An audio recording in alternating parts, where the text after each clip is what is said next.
Okay, chapter 10 discusses prevention and prevention in reading difficulties. Wanted to focus a lot on RTI and talk about RTI. So the RTI is divided into 3 tiers. So after there was a lot of research through the National Reading Panel in 2000, they found that kindergartners that were trained in phonemic awareness, along with explicit and systematic phonics, there was substantial information that showed that reading difficulties were reduced by an enormous number. So, after those preventative studies came out was the creation of RTI. And in RTI, you have tier 1, tier 2, let me get this so you guys can see. Okay, tier 1, tier 2, and tier 3. Okay, when we're talking about tier 1 and tier 2 and tier 3, we have to understand that within these tiers, there are different issues, okay? So tier 1 is your general population. This group can have small group instruction, whole group instruction in phonics and phonemic awareness and phonological awareness, and it would be okay, okay? Tier 2 are considered your at-risk readers or your at-risk students who have already demonstrated reading difficulties. So that's already been established, okay? Your tier 3 are your tier 2 students that need intense instruction. Okay, so these students, these tier 3 students are the ones that you're like, okay, I have to spend a majority of my time with them so that they can progress. So your tier 1 kids, your top tier kids, can benefit from whole group instruction and can benefit from small group instruction.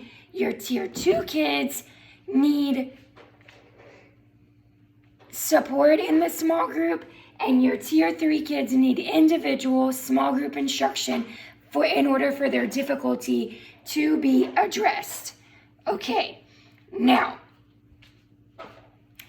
that we know what these tiers are, we have to understand how to teach the tiers. Okay, the book talks about, and I'm trying to find the page so that I can give you an idea of where I'm at, because I'm going to kind of skip around a little bit. So the book talks about best practices on page 260, and I am going to skip around. On page 260, what are the best practices? Do you combine them? Do you not combine them? Do you teach them whole group? Do you teach them small group? How do you teach them? Well, here's your realistic picture. In your classroom, you're going to have tier 1, tier 2, and tier 3 students. Okay, so you are going to have at-risk students, you're going to have low-performing students, you're going to have students that are going to be in that can maybe fall in the characteristics of these different tiers. So you have to decide, how am I going to move them from the tier they're in to a better situation? So research has showed, and now I'm still on page 260, I'm still on page 259, I'm talking about teaching. Research has shown that you can teach tier 1 in whole group and small group. You can teach tier 2 in small group and some whole group.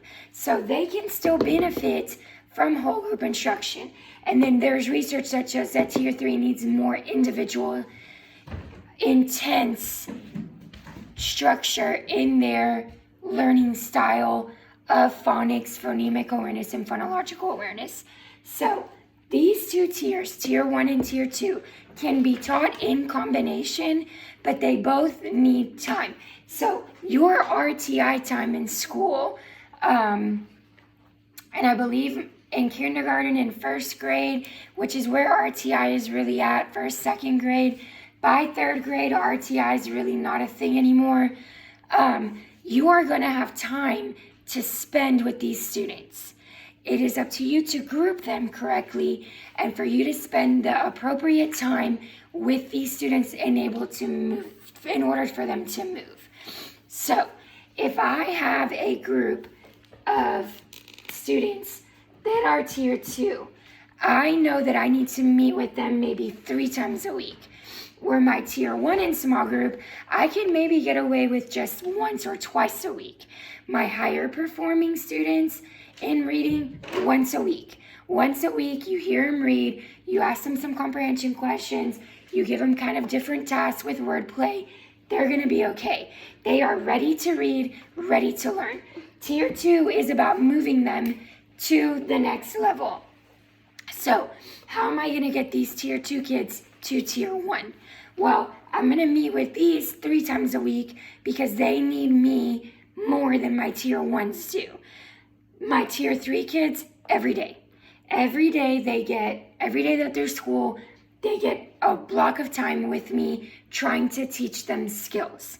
Okay, again, K1 and 2, I think by 3 they've already phased out of RTI. But during our RTI time, when you are teaching them phonics, phonemic awareness, and phonological awareness, these kids need your time and attention, especially these tier 2 and tier 3 kids. It is on you to help them get to the next level and how you get them there, okay? Now, this chapter talks about taking the hurdles out. And taking the hurdles out is about taking and implementing prevention strategies. What are prevention strategies? How do we prevent reading difficulty? Well, you prevent it by starting early. So in kindergarten, during our RTI time, we start teaching phonological awareness immediately to our kindergarten kids, okay? And I'm going to quote the book right here on page 257.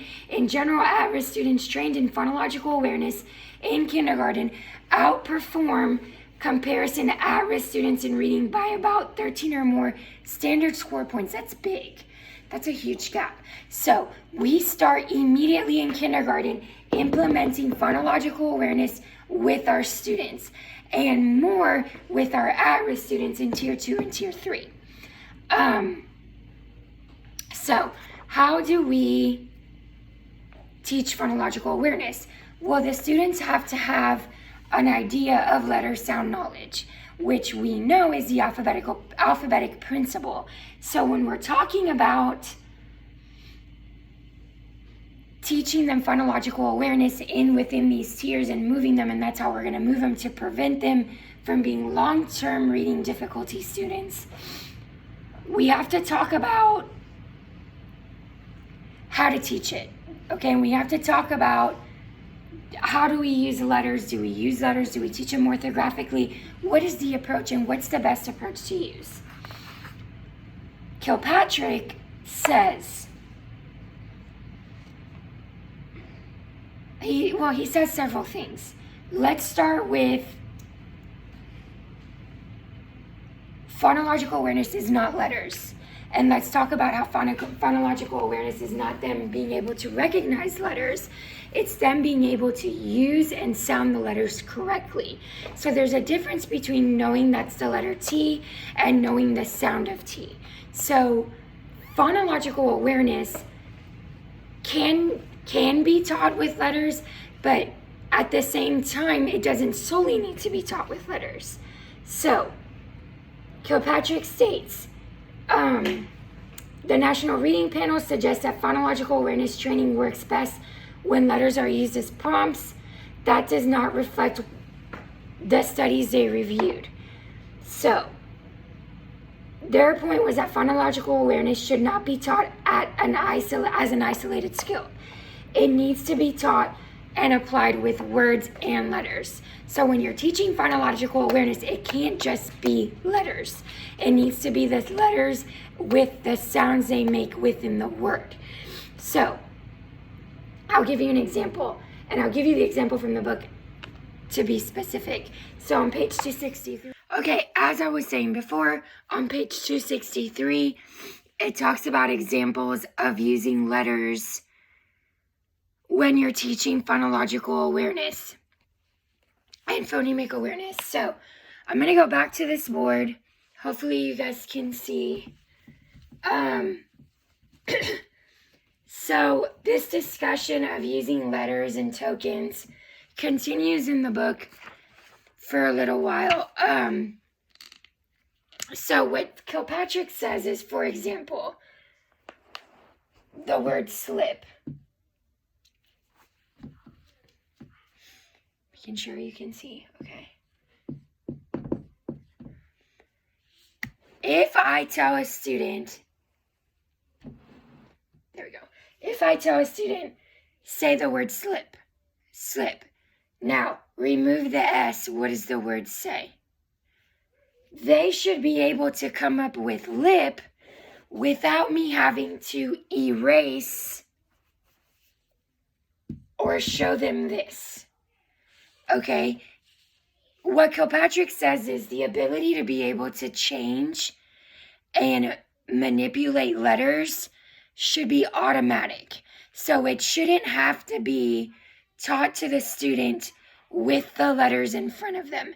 They should be able to automatically say, okay, if I take the S out, then this is lip. They should also be able to go from slip to lip and from slip to blip. Okay, you should be able to say, okay, now remove the S and add a B. And it should be blip. So basically what he's saying is you can use letters and you can use tokens. So tokens are just dots that you can put over letters to try to get phonemic and phonological awareness to be automatic. Because that's in fact what the goal is for the students to have immediate phonological awareness skills and immediate responses. Now,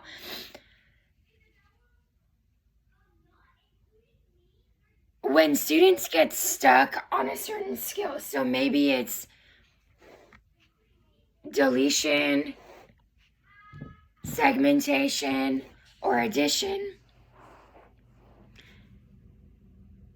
you can use letters to try to help them manipulate those sounds, but at the end of the day, Kilpatrick states, and I believe what he says as well, that these tasks should not be, they shouldn't require so much, I don't want to use the word visual, but they shouldn't require as much manipulation, especially if you're moving up in grade levels. So by, the end of first grade, they should be able to do this fairly quickly and fairly easy. It's going to take them a minute because you'll say, okay, say the word slip. Now instead of this, say b, they should be able to go blip, okay? Because they should have this segment of lip already in their mind. So Kilpatrick talks about tokens, and talks about how to use tokens. I think the most important thing that he talks about in the book when it comes to phonological awareness, and I think it's a chart you all need to be familiar with, is the chart on page 264. It tells you the type of activity, the type of assistance you're providing, and the skills developed or reinforced. I think that's really important when you're trying to develop phonological awareness training and you're trying to come up with a plan. I think this chart does really, really good things. It talks about using tokens, the clapping and the tapping, which we know is Heggerty. It talks about oral manipulation and letter sound cues. I think this is a very helpful, very ingenious chart. Look at it, learn it, understand it. All in all, Kilpatrick states that letter sound knowledge and letter sound instruction cannot stand alone.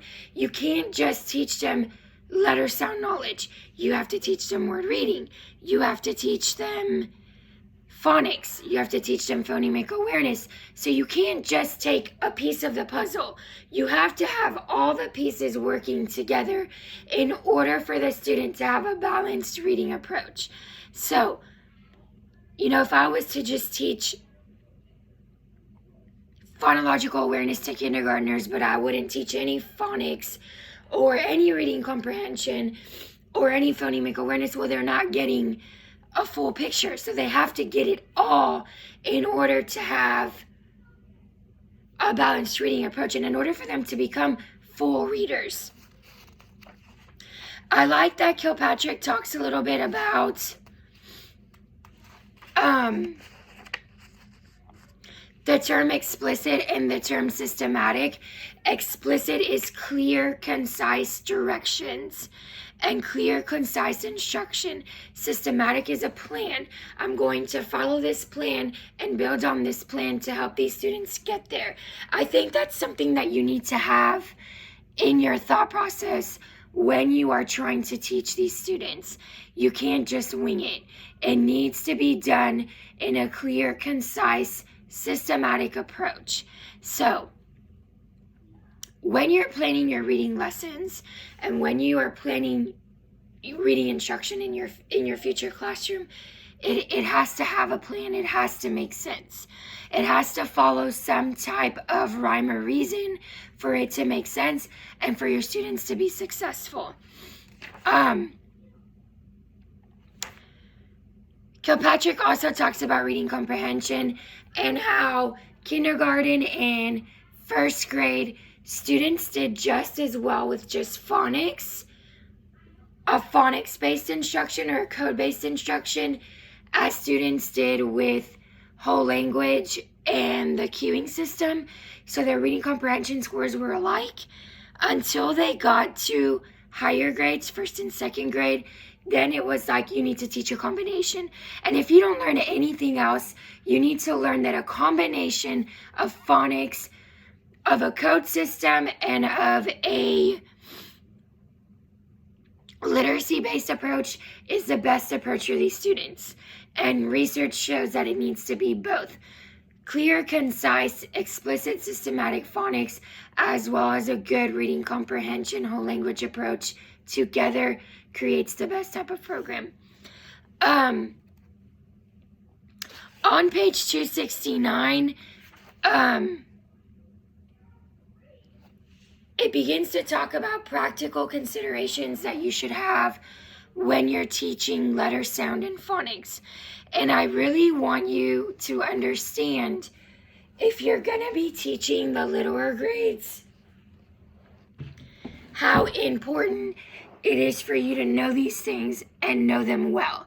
If you teach a phonics skill or a phonological skill incorrectly, that child is going to encode that in their working memory, and then they're going to have issues with word level reading later because of the phonics skills and the base that they had. So, 3 ways of information that needs to be taught with phonics and letter sound knowledge. Letter sound knowledge with blending. So that means you need to know blends and diagraphs and diphthongs well. Okay, so you need to know them amazing. Not just a little bit. You need to know what they are, how to use them, and how to teach them. The reason why you need to know them is eventually when you have a sound bar up in your classroom, you need to be able to tell them, okay, you can go to this blend or to this vowel diphthong or to this digraph. So you need to know how those work and what those are.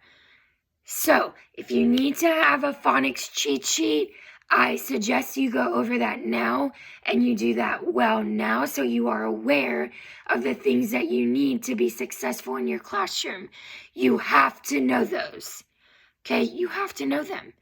No ifs, ands, buts about it. Okay, you need to know which are the blends, which are the digraphs, which are the diphthongs. Learn them and learn them well. You need to know all the basic phonic rules. Okay, silent E. You need to know long and short vowel sounds. You need to know how to manipulate those and how to teach them. Have to know those. And then you need to know the elaborate phonics rules. So your R controlled, etc., etc., etc. You need to have basic training in phonics. If you have not received that, I suggest you start looking into things that have phonics rules and you learn them, because you have to be able to teach them. Kilpatrick does a decent job on page 269 talking over that, but you need to know that. Also need to know what the sounds are. T does not say T. Okay, so when you're teaching your students letter sound, your example coming out of your mouth is going to be what they learn, so you have to know that well.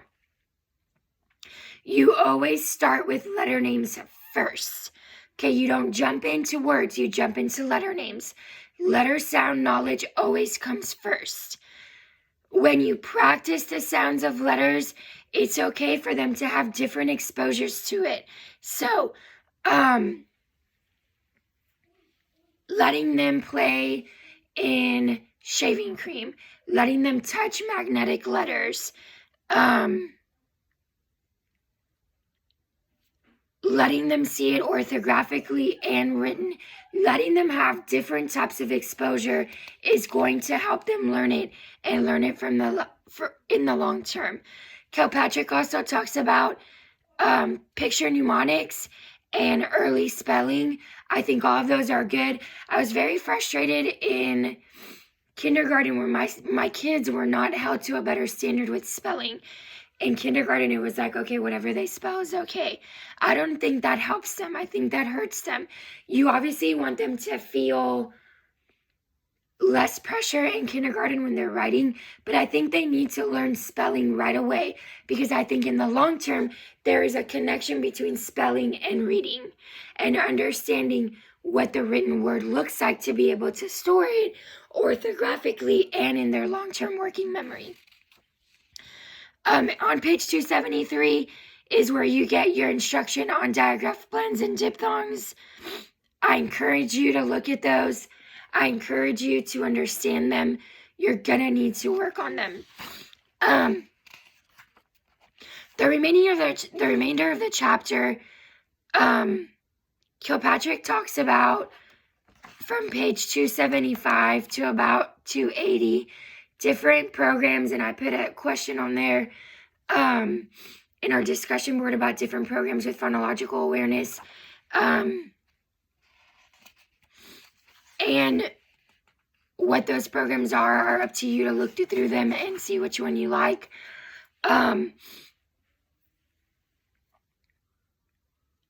He finishes the chapter talking about preventing literacy and language difficulties, talks about shared reading and vocabulary development. Both, I think, are very important when you're talking about language issues. So language is a direct, not having language, spoken language, vocabulary, it is vital. Okay, so shared readings where the students are able to hear you read and you read back to them. Help the oral language outcome, which is something that we want in our readers and something that we want in our kids. Other than that, really start looking into, how to train these kids, especially with your case study. If you're able to find what the issue is, making sure that you have some examples of phonological awareness in your one-to-ones. So just keep that in mind. Other than that, I will have a video up soon about the other things that we need to get done.